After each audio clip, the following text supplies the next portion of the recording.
दोस्तों, अगर आप सभी को हमारी ये कहानी पसंद आए तो हमारे चैनल को सब्सक्राइब जरूर करें। Thank you. एक गांव में संजना नाम की लड़की रहती थी। वो दिखने में बहुत ही काली थी। वो दिखने में बहुत ही ज्यादा बदसूरत थी, इसलिए गांव के सभी बच्चे उस पर हंसा करते थे। संजना की एक छोटी बहन भी थी जिसका नाम था आंचल। आंचल दिखने में बहुत ही खूबसूरत थी। उसे अपनी खूबसूरती पर बहुत ही घमंड था। वो भी संजना के रंग रूप की वजह से उसका मजाक उड़ाया करती थी। तभी वहाँ सुनैना आती है और बोलती है, मैं मार्केट जा रही हूँ, तुम दोनों को किस कलर की ड्रेस चाहिए? बताओ मुझे। बताओ संजना, तुम्हें किस कलर की ड्रेस चाहिए? ये भी कोई पूछने वाली बात है माँ। काली बंदरिया तो काले कपड़े ही पहनेगी। देखो माँ, आंचल मेरा कैसे मजाक उड़ा रही है। आंचल, अपनी बड़ी दीदी के बारे में ऐसा नहीं बोलते। चलो माफी मांगो उससे। माँ, मैंने गलत क्या बोला? मैं नहीं मांगूंगी माफी। बाहर भी लोग संजना का मजाक उड़ाने का कोई भी मौका नहीं छोड़ते थे। ऐसे ही एक दिन संजना कुछ बंदरों को सेब खिला रही थी। तभी उसके पड़ोस में रहने वाले दो भाई बहन उसके पास आए और बोले, अरे अरे, देखो काली बंदरिया बदसूरत कहेंगी। बंदरों को सेब खिला रही है। इसे कहते हैं अपने जैसे लोगों के प्रति सहानुभूति रखना। ये जानवर कम से कम तुम जैसे लोगों से तो अच्छे हैं, किसी का दिल तो नहीं दुखाते। अच्छा ठीक है, तो फिर इन जानवरों के झुंड में शामिल हो जाओ। हम इंसानों के बीच क्यों रह रही हो?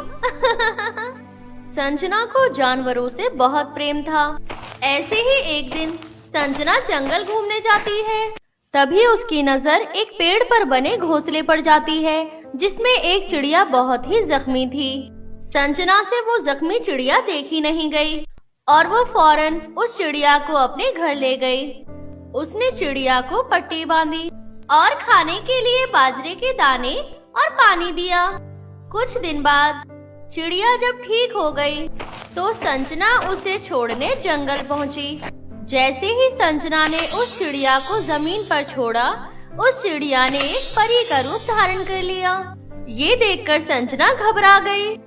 मैं परी लोक की रानी परी हूँ। जब मैं चिड़िया का रूप लेकर आसमान में घूम रही थी तो एक पतंग के मांझे में फंसकर मैं जख्मी हो गई और पेड़ पर आ अटकी। लेकिन तुमने मेरी बहुत मदद की है।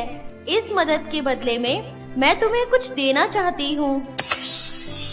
ये लो, ये जादुई लिपस्टिक है। तुम इसे लगाते ही बहुत सुंदर हो जाओगी। साथ ही तुम इस लिपस्टिक से जो कुछ भी मांगोगी वो इच्छा तुम्हारी पूरी हो जाएगी।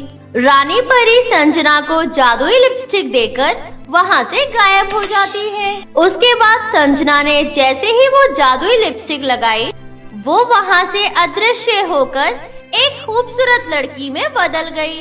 अरे वाह, मैं तो सच में बहुत खूबसूरत हो गई।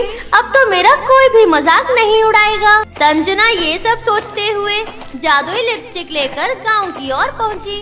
तभी संजना ने देखा उसके गांव की लड़की अपने मंगेतर से मिलने जा रही थी। उसका पीछा करते करते संजना पार्क में जा पहुंची। वहाँ इंदु अपने होने वाले पति से बातें कर रही थी।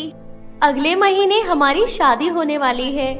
आपने कुछ सोचा है हम कहाँ घूमने जाएंगे? अरे मेरी प्यारी बीवी, तुम जहाँ कहोगी मैं वहाँ चलूँगा। उन दोनों की बातें संजना एक पेड़ के पीछे छुपकर सुन रही थी। इस इंदु ने मेरा बहुत मजाक उड़ाया था ना, इसे अभी मजा चखाती हूँ। इतना कहकर संजना जादुई लिपस्टिक लगाकर कहती है, शीरू को 60 साल की बुढ़िया बना दो। संजना के इतना कहते ही इंदु एक बूढ़ी औरत में बदल गई। अरे ये बूढ़ी अम्मा कहाँ से आ गई? इंदु, कहाँ चली गई तुम? अरे मुकेश, मैं हूँ तुम्हारी इंदु। मैं तुमसे शादी नहीं कर सकता, भागो यहाँ से। मुकेश उस बूढ़ी इंदु को देखकर वहाँ से भाग गया। मुकेश, मुझे छोड़कर कहाँ जा रहे हो? वापस लौट आओ। मुकेश, वापस लौट आओ। इस इंदु की बच्ची को तो मैंने सबक सिखा दिया, अब उस मुकेश की बारी है। संजना ढूंढते ढूंढते मुकेश के घर जा पहुंची। मुकेश घर में बैठकर चाय पी रहा था।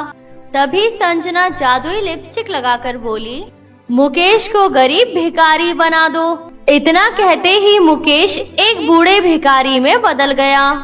तभी संजना मुकेश की माँ को आवाज देते हुए बोली, आंटी जी, जल्दी बाहर आइए, आपके घर में भिखारी घुस आया है जो बैठकर चाय नाश्ता कर रहा है।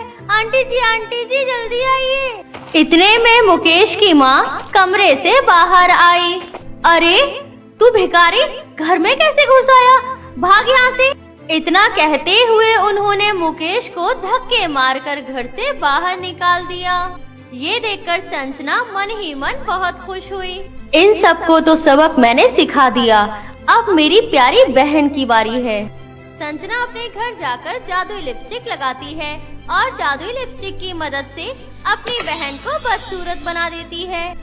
ये देखकर वो बहुत रोती है। ये सब देखकर गांव के सभी लोग परेशान हो गए।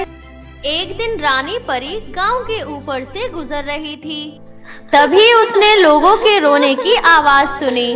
वो नीचे उतरी तो उसने देखा गांव वाले सब रो रहे थे। उसने गांव वालों से रोने का कारण पूछा तो गांव वालों ने सब बताया जो गांव वालों के साथ घटनाएं घट रही थी। ये सुनकर रानी परी क्रोधित हो गई और वो तुरंत संजना के पास गई और बोली, मैंने तुम्हें ये लिपस्टिक लोगों को परेशान करने के लिए नहीं दी थी। मैं जानती हूँ परी जी, लेकिन उन गांव वालों ने मेरा बहुत मजाक उड़ाया था, इसीलिए मैंने उनके साथ ऐसा किया ताकि भविष्य में वो किसी के साथ भी गलत ना कर सके।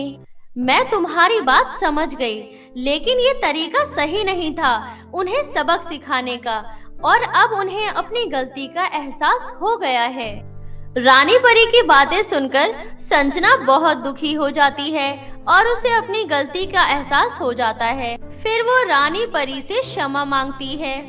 परी जी, आप अपनी जादुई लिपस्टिक वापस ले लीजिए और उन सभी लोगों को पहले जैसा कर दीजिए। परी अपनी जादुई लिपस्टिक ले लेती है और अपनी जादुई लिपस्टिक से उन सभी लोगों को पहले जैसा कर देती है। सभी लोग अपना पहले जैसा रूप पाकर रानी परी का धन्यवाद करते हैं और संजना से भी क्षमा मांगते हैं अपने गलत किए हुए बर्ताव के लिए। रानी परी संजना को पहले जैसा छोड़कर अपनी जादुई लिपस्टिक लेकर वापस चली जाती है। उसके बाद संजना अपनी माँ और बहन के साथ अपना जीवन हंसी खुशी व्यतीत करने लगती है।